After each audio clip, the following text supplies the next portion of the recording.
दोस्तों नमस्कार। पिछले कुछ दिनों से जसप्रीत बुमराह काफ़ी व्यस्त रहे और व्यस्तता उनकी समझी भी जा सकती है क्योंकि चैंपियंस ट्रॉफी बिल्कुल सिर पर है और उनके खेलने को लेकर सस्पेंस बना हुआ है और अभी पिछले कुछ दिनों से वो एनसीए में हैं और उनके स्कैन हो रहे हैं और स्कैन के बाद जो उनकी रिपोर्ट है अगले 24 घंटे में आ जाएगी और उसके बाद बीसीसीआई तय करेगा मेडिकल रिपोर्ट के बाद जो मेडिकल रिपोर्ट जो है वो डॉक्टर रोवन स्कॉलन जो कि न्यूजीलैंड से ताल्लुक रखते हैं, जिन्होंने उनकी सर्जरी की थी, वो और बीसीसीआई की मेडिकल टीम मिलकर इस रिपोर्ट को तैयार करेंगे और उसके बाद उस रिपोर्ट के आधार पर यह तय किया जाएगा कि क्या वो चैंपियंस ट्रॉफी में भाग ले पाएंगे या नहीं ले पाएंगे। हालांकि इस बारे में दो रिपोर्ट्स आई हैं, अलग अलग कंट्राडिक्टरी रिपोर्ट्स हैं दोनों। एक में कहा गया है कि जसप्रीत बुमराह को पूरी तरह से रेस्ट करना होगा, कंप्लीट रेस्ट पर रखा जाएगा और दूसरी रिपोर्ट कह रही है कि वो लीग मुकाबलों में नहीं खेलेंगे, लेकिन उसके बाद जो बाद के मुकाबले होंगे, दो मुकाबले होंगे जो सेमीफाइनल और फाइनल, वहां वो खेलते हुए दिखेंगे। ये एक कंट्राडिक्शन अभी तक सामने आया है, एक विरोधाभास जो है वो देखने को मिला है। हम आपको याद दिला दें कि बॉर्डर गावस्कर ट्रॉफी के सिडनी टेस्ट में वो दूसरी पारी में गेंदबाजी नहीं कर पाए थे और अगर जसप्रीत बुमराह ना होते तो निश्चित तौर पर भारत शायद क्लीन स्वीप का शिकार हो जाता, क्योंकि पर्थ में उन्हीं के दम पर भारत ने जीत हासिल की थी।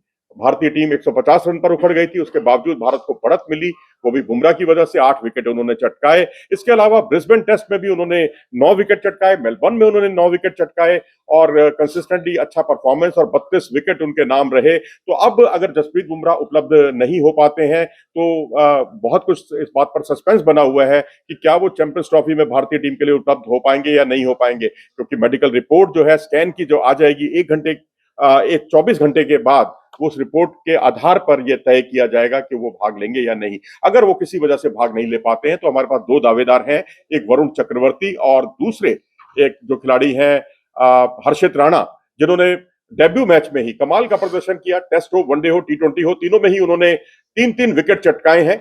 और इसके अलावा जो वरुण चक्रवर्ती हैं उन्होंने हाल में 5 विकेट हॉल भी किया और वो मैन ऑफ द सीरीज भी रहे इंग्लैंड के खिलाफ टी20 सीरीज में और उनको वनडे की टीम में शामिल किया गया है। अब क्या जसप्रीत बुमराह के विकल्प इन दोनों में से कौन होगा? क्या जसप्रीत बुमराह उपलब्ध होंगे? क्या जितने 4 स्पिनर टीम में शामिल किए गए हैं उनमें से एक स्पिनर को कम करके वरुण चक्रवर्ती को रखा जाएगा? ये सब सवाल जो है सवालों के घेरे में है ये सारी बातें और इस पर रहस्य से पर्दा हटेगा तकरीबन 24 घंटे के बाद, जब उनकी रिपोर्ट आएगी स्कैन की। तो उम्मीद कीजिए कि जसप्रीत बुमराह स्वस्थ रहें, जल्दी से जल्दी फिट होकर भारतीय टीम में लौटें और जहां जरूरत हो उनको वहीं खिलाएं। सारे मैच खिलाने की आवश्यकता नहीं है, लेकिन उनका कम से कम नॉकआउट मुकाबलों में खेलना टीम इंडिया के लिए बहुत बड़ा एसेट साबित होगा। अपनी राय दें इस बारे में कमेंट सेक्शन में जाकर। नमस्कार।